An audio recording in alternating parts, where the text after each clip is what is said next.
are the cyber citizens. And now as we talk about the fourth industrial revolution in the build industry, it therefore tells us that the first thing that we have to understand is internet governance itself. Because failure to understand that, it would mean that we will not know how to play on the space.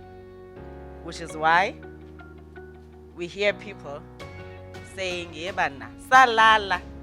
We wake up to the fourth industrial revolution. What happened to the first, second, and the third? Yes, South Africa, you know. Others, they still don't appreciate the fact that we're given an opportunity to leapfrog directly to it.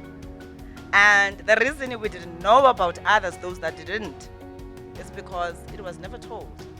Which is why we had said, as the ANC government, ours, as we strive to make sure that South Africans are at the center of the fourth industrial revolution, ours is to make sure that we do that we have failed to do, get people to talk. Because it is only when we hold dialogues that we're able to learn the things that I learned today. I didn't know that there was so much that is being done in my own country. But by coming here through this conversation, I got to know. And I'll be sharing with you too the things that we are planning as government that some of you don't know, which is why even Bizu babes from gossip. And this is the gossip that you always say, it's the progressive gossip that we need to embark on, because as the speakers have been emphasizing, the fourth industrial revolution will not be won over individual contribution. It requires us to work together, which is why once more, I am called the commander for the fourth industrial revolution. Any revolution requires leadership, but most importantly, coordination. Last year, which was 2018, when I was still Deputy Minister of Telecommunications and Postal Services, we announced in our budget vote that we will be building a capable fourth industrial revolution army. As I said, if you are to win and make sure that your people are not left behind, you've got to make sure that you have capable soldiers. This is a revolution. And it means we've got to do everything that we need to do to realize the economic spin-offs, just like we're enjoying the political spin-offs of the other revolutions politically in our own country. Failure to recognize that would mean that we're not going to go anywhere. We'll remain consumers as South Africans, like it has happened in the past. We have adopted a mantra as the department that if we are to play a meaningful role towards policy development that must take South Africans to a higher level in the fourth industrial revolution, there's a need for us to focus on coordination, collaboration, and execution. We normally go like coordinate in order to collaborate for effective execution. And that's the only time we'll be able to say, as South Africa, yes, we are fully ready for the fourth industrial revolution. We've listened to many people who are saying, no, South Africa is not there. Those that are on Facebook, and my friends probably saw it, I didn't put it on Twitter, when people were talking about this leapfrogging from the first revolution to the fourth. I came on board, me being Stella now, not the minister. I just came with, I'm not sure if it's hypocrisy or ignorance. That people are on Facebook, and it was after that day that everybody was busy with the Face app. You've done all those things, and you come and say South Africa is not ready. You're saying that on Facebook, and you don't recognize that's the fourth industrial revolution, bruh. And this has taught me a lot. Ever since I've come to the space, it has taught me a lot about the kind of people that we are. That whilst we have certain things at our disposal, but we're not able to link them with that is happening, that is the talk of the city, the country, and the world. Every day in your WhatsApp groups, you see lots of videos that are circulating. We laugh all the time. You go on Twitter. South Africans are so creative. But very few recognize that I can make money with these jokes. Very few. And I always say, it's your data, It's your time, it's your device, and you're the audience. Whilst you're laughing here, somebody's getting money, wherever he or she is. And mainly, it is the content that is driven outside South Africa, in terms of the platform now, not the actual. South Africans are very good in utilizing all these platforms that are developed by other people just to share jokes or ridicule each other. Not for the betterment of their lives, and therefore the positive contribution to the growth of the country. Somebody said we need a mind change. We really do. Because we're ready for the fourth industrial revolution. There's nothing like we're not ready. That's why she was telling you of IoT initiatives that they have. That's why we've listened to the stories that people are talking about. But what we can be talking about, how do we make sure that we massify and commercialize those innovations? That's the discussion we should be having. And of course, in order to massify and commercialize those, because we're targeting the people in our own country, we do appreciate the challenges that we're facing, that there's still digital divide. And how to work together to bridge that. Government is there to develop policies and regulations.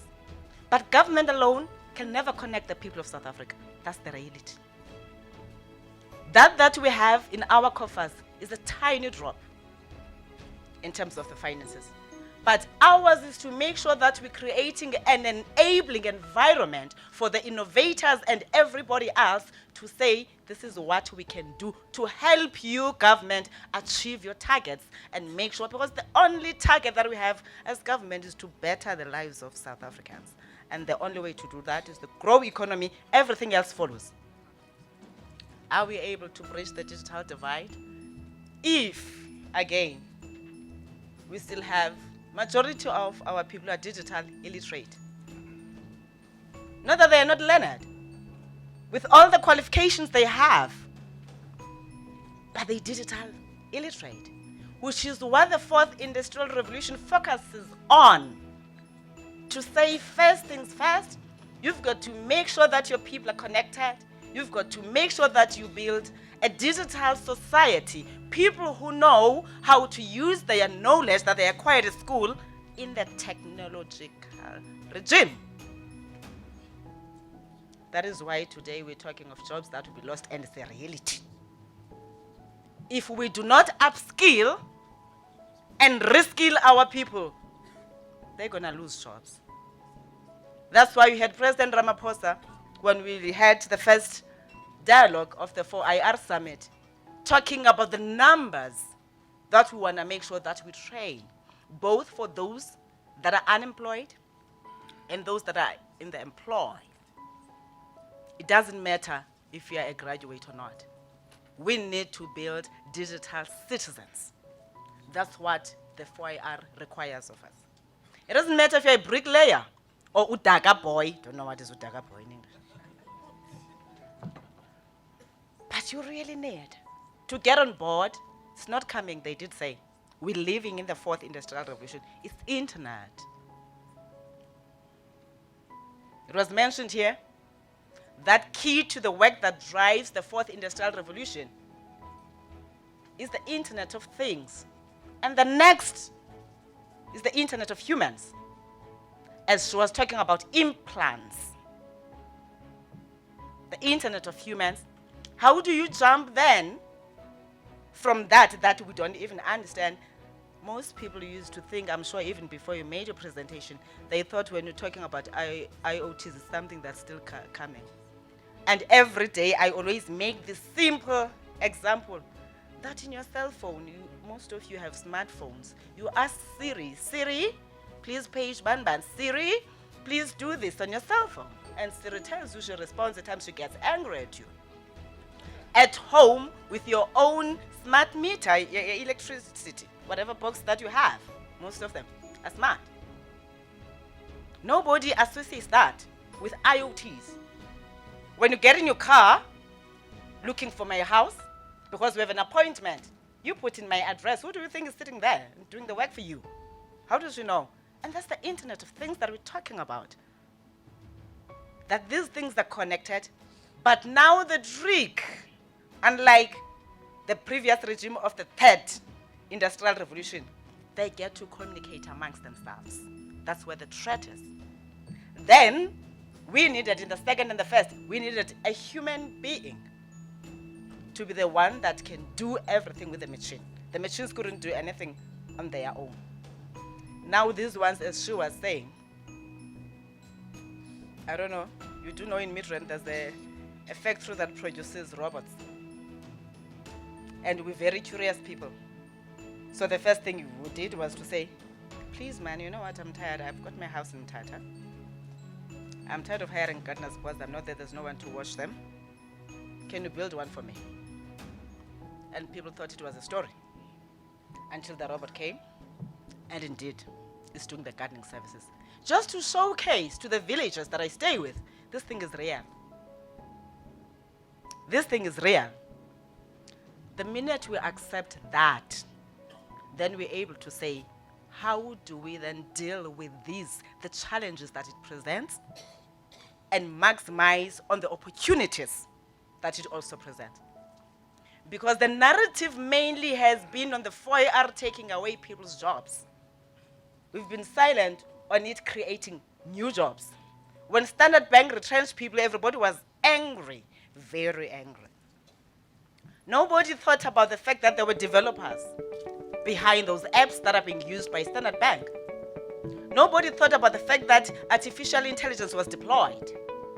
Nobody thought about the fact that there was a need for language experts to program so that if umama wam from my village, uya Standard Bank, is able to answer in her own language. And those are new jobs that are being created. I always say when I talk about myself, unfortunately, I'm the one that is getting paid to replace people from their jobs. I say unfortunately. But I always say, fortunately, I know the people of this country are wiser and smarter. They will never allow technology to replace them. Which is why we always talk about the human element, making technology an enabler, not the driver. Putting people at the center. That's why we said, as we talk about building the capable army, ours is to train, make sure that we train at least about 1 million people between now and 2030 on data science and related skills. Not that we're going to produce scientists only. We need technicians, data, because the currency in the fourth industrial revolution is data. You get happy, you have a smart meter, you don't even know that people have your information. You get happy because as you're going to Google yourself for whatever that you're looking for, the next thing you get adverts on what you're looking for. The next thing you go and click trying to find something, it already has a list of the things that you searched for in the past. Already it asks you, do you want to chat with ladies in Pretoria? You're next to Pretoria. Because it's watching you all the time. And trust me, if government were to say, I'm going to deploy people to watch you, you wouldn't want that. But your cell phone and your iPad are watching you every day and you're not complaining. Now, what do these people do with this data that they collect? From your GPS, from that cell phone, from your smart meter, and the decoder that runs your life, you know? In the comms place, we always say, we rule and reign the world. We get to dictate what time you must go home and what time you must go to your bedroom specifically at home, if you have a living room. Because as you rush from work, I can't miss out on isidingo. And literally, that's how you program your life. And you go to the lounge, you have your TV room, you have your decoder, and then automatically it goes to the channel that you want. Do you ever think that somebody's watching all those programs that you like? And therefore is able to pick up on the kind of a person that you are, just like the app you downloaded on what was it called? Face app, the one where people were growing older every day. Did you ever think that you're giving people intelligence of being able to say, when we plan for South Africa the interventions, because at this age, this is how they'll be looking like, and therefore if you are a person in the, what do you call this system inside the time, beauty therapist or you are whatever cosmetic industry, therefore these are the things that you must start exploring to look for now, which which is why we said as government, there's a need, an urgent need for us to develop a data policy. Because the data of our people has to be protected. I did say that is the currency. But the importance of this data once more, when you have a capable personnel, is the fact that it's going to help us plan better. She said, the pilot said, there's lots of money in this country. There's no need for us to go out and ask for money. I agree with her fully. There's lots. We just need to coordinate all these things that we're doing and know where to invest that can change the economy. Now, if you know that 5 women engaged in sexual intercourse yesterday, because you have CCTV cameras. If you know that, and then after 2 months or 3 months, one of them is pregnant or 10 of those is pregnant, you're able to plan properly. To say for social development, watch out, by this month, you would have so many people that would have given birth. And therefore, as you plan in terms of budgeting, Tito, hello, you've got to make sure you increase the budget.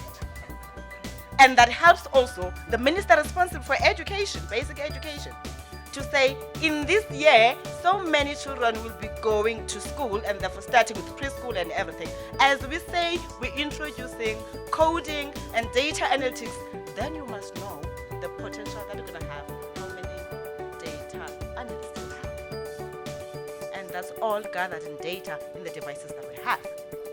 Which is why I said, I'm very happy that there are people who are driving IoT initiatives.